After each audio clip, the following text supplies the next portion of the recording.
Жігітlerге өзімнен берeceğim.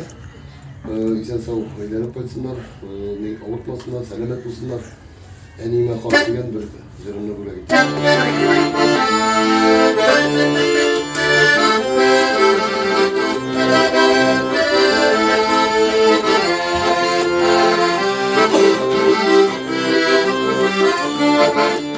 Kendime hatırları yazsam, oynar senem benim.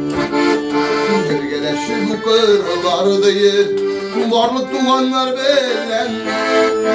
Yaşlarına meyli, o sultanların sineği. Babam benim kayıtırdayı, kütedir bir eneyim. Yaşlarına meyli, o sultanların sineği.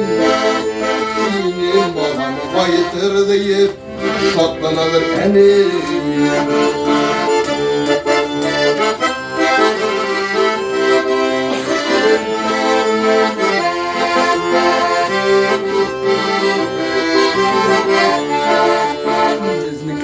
Derişin yıklamadan günlerim yapmışlarım belirsiz enkeylerinin kadirlerin yaşlarına melip o sultanların sinin babam benim kayıtsın diye şatlanadır eneyim yaşlarına melip o sultanların sinin babam kayıtır deyip kütedir bir eneyim babam benim kayıtır deyip